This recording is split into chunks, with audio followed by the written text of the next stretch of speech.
Kareem Jackson, previously with the Houston Texans, past couple of years with the Denver Broncos, appearing with Aqib Talib on the Catch and Fades podcast. Interesting things to say that got Deshaun Watson's name trending because there's the relationship there between Jackson and Watson, and they have been talking, and here's what Jackson had to say to Aqib Talib.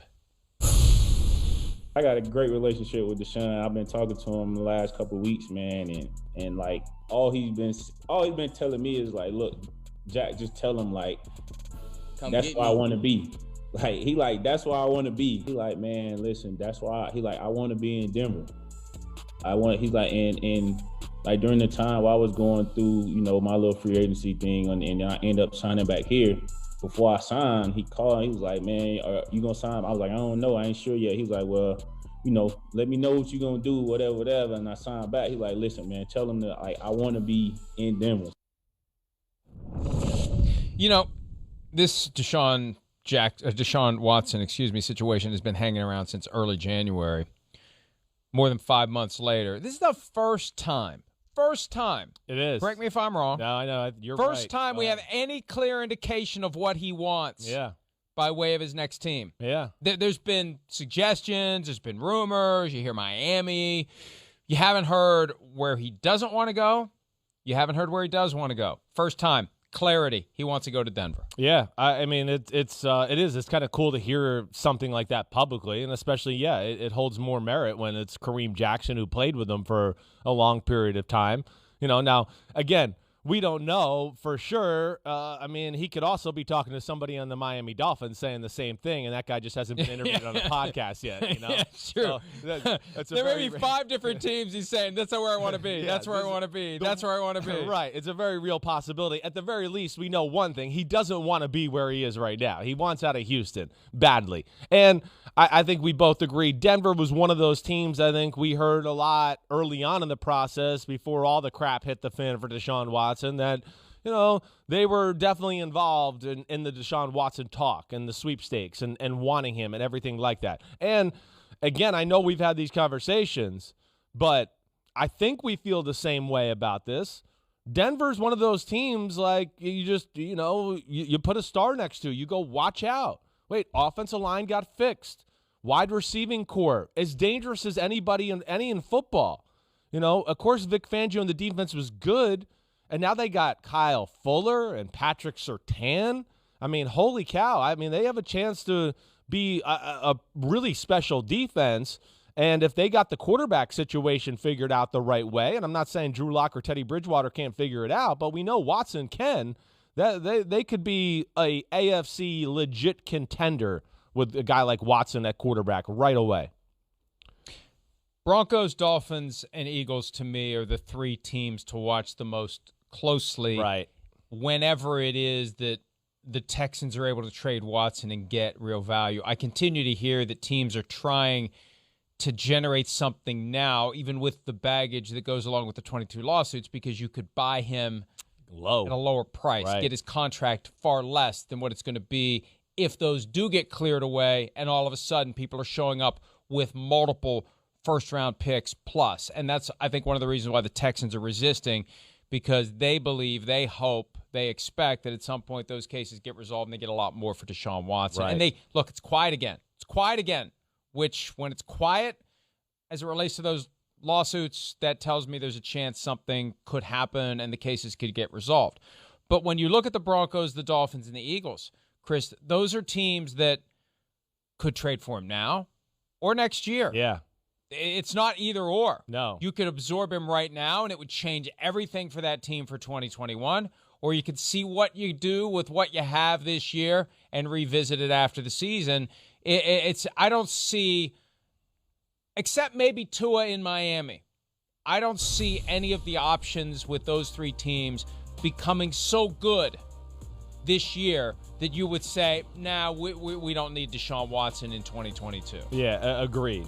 Yeah, I mean, Tua, because of where he was picked, their team, you're right. I mean, even if he just played solid football and they won 11-6, I don't know, they'd probably have a hard time, wanting to sell that or trade him. I don't know. Now, I mean, of course I would. Deshaun Watson's special. I mean, he is. He is one of the the 5 or 6 best quarterbacks in football. There's no doubt about it. I think with like the Denver situation, I mean, the weapons at your disposal are unbelievable. Miami, pretty good. Eagles, we know it's kind of a work in progress. But like, to me, Mike, the question you're asking, that's the $1 million question for these teams that are really truly interested in Watson. Is like, I mean, yeah, do you want to make it about this year? Like, to me, this is where I would go with like Denver. That's got to be a little scary right now, to, if I'm Vic Fangio at least, to want to trade for Deshaun Watson. We trade for him. We give away maybe some players on the roster right now, future draft picks, and we don't even know for sure yet, even though we wanted to get him for the low because it's for the low, but we don't know. He could end up suspended still, commissioner exempt list, whatever it may be. And now you've done that, and yeah, the prospects are great for 2022 down the road, but you might not be there. You might be fired now. So that's where, I think it's tough in these situations, and they got to kind of figure out, do they want to be about now and the future or whatever, but there's certainly some juggling there to think about. Well, and that's where ownership has to take over and say, I don't care about what this year or whatever, are thinking this year, next year, whatever. Deshaun Watson will play football again. Right. I'm putting the finishing touches on the manuscript for Playmakers, which comes out next March, and there's a chapter on Deshaun Watson, which it's kind of difficult to find a crystal ball that tells you where this is going to be in March. But one of the takeaways is this guy's playing again, unless he gets indicted, convicted, and incarcerated for 10 years or longer, which is ridiculously unlikely at this point. Unless that happens, this guy's playing football again. Mike Vick played football again, and he went to prison for 2 years. This guy's playing again. Yeah. And he's already shown he can be one of the best quarterbacks in the NFL. He'll be back. And it would be a stunner of all stunners if we never see this guy again. And the question is, who's going to end up benefiting from having one of the best players in football on the field for another 10 years? Yeah, 10 exactly, years or longer. Right. Guy's mid-20s. Yeah. Even if he misses 2 years like Mike Vick, he's mid-20s. So he'll be back. By the way, update on the question of the quotes on the back cover. Publisher likes the idea, loves the idea. The back cover quotes will not be your standard fare. It will be a stream of insults. So anyone out there who's in the business, and you know who you are. I'm not talking about, reporters. I'm talking about any coach wants to call me out, any player wants to call me out, do it, please. I beg you to. And the more profane and insulting, the better, because it's going on the back cover of the book. Well, if you can't find them, you know who to call. Oh, I'm sitting right here. I'll give you a good quote with some profanity and some things that are bad about you. No problem. I could put one on there for you. You just let me know, friend, all right? I love the idea. I love it. The fact that you're going to put some negative quotes and things like that there is very on brand for you. You've always been able and willing to take on those situations kind of head on. And it's, it's different. You're right. It would catch my eye. Me reading a book and like, wait, a quote from Aaron Rodgers, don't read this crap. I mean, that would literally make me open up and go, wait, let me see this crap in here. I mean, take me, what page is the crap on? The crap? If he's commenting on this, there must be some good crap in here. So yes, I like it, man. It's going to be cool. All right. Again, who knows what's going to happen with Deshaun Watson, but whenever it's quiet, that's when my antenna go up. And just to put this point on it, Chris. Yeah. The fact that they were haggling over whether or not the settlement would be confidential tells me they had an agreement in place for how much the settlement would be. Once you get there, right. Once the people involved, especially the people who are going to get the money, start thinking about getting the money, a lot of the phone calls that come into the lawyer are, when am I getting my money? And that momentum is hard to undo. Yeah, I never thought of it that way, but that makes a lot of sense when you put it that way. Yeah, of course, the conversations had to be somewhat down the road a little bit to get to that point of whether we're going to talk about confidentiality or not. All right, here's the last thing I'll ask you, at least for this subject or whatever. Like, gut of guts, do you think this happens this year, or do you think it's something that happens next year? I want to say still, I feel like, teams are going to be interested and call and continue to do that, but I don't know. I guess in my heart of hearts, I feel like nothing will go down till next off season. Here's the problem for the Texans. Yeah.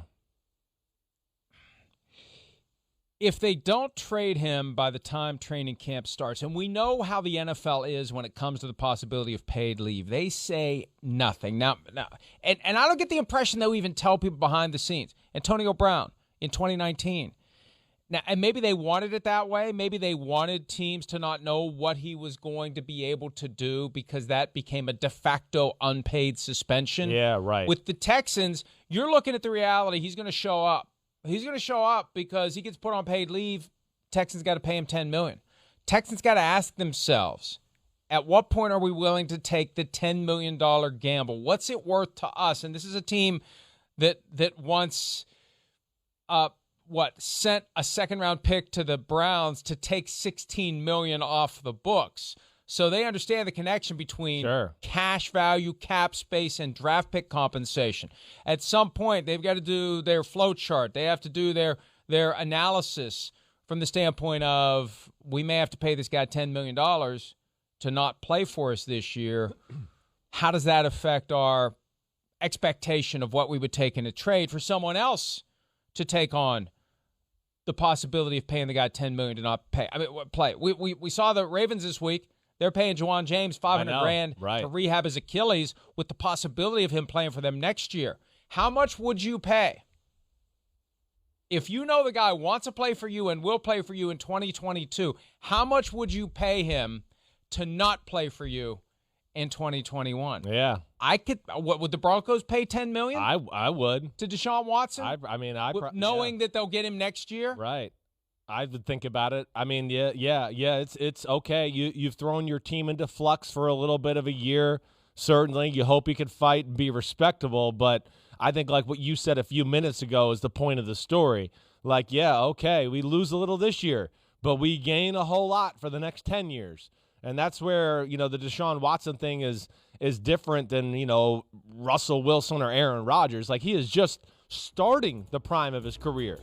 Last year was the best year of his career. I know not wins or losses, but you can talk to anybody in football who watch film, and they are going to tell you, oh, Deshaun Watson played his best football last year. Without DeAndre Hopkins and what he did, he was efficient, he was smart, he made plays. They had games, that they lost by 8-7 points, but I would sit there and go, if they don't have Deshaun Watson, they would have lost by 17 or 20. There was a game because of Deshaun Watson and what he can do. He's a difference maker. He is the kind of guy that can go, get on my shoulders. We're a little flat today. I can carry us through until everybody gets going here.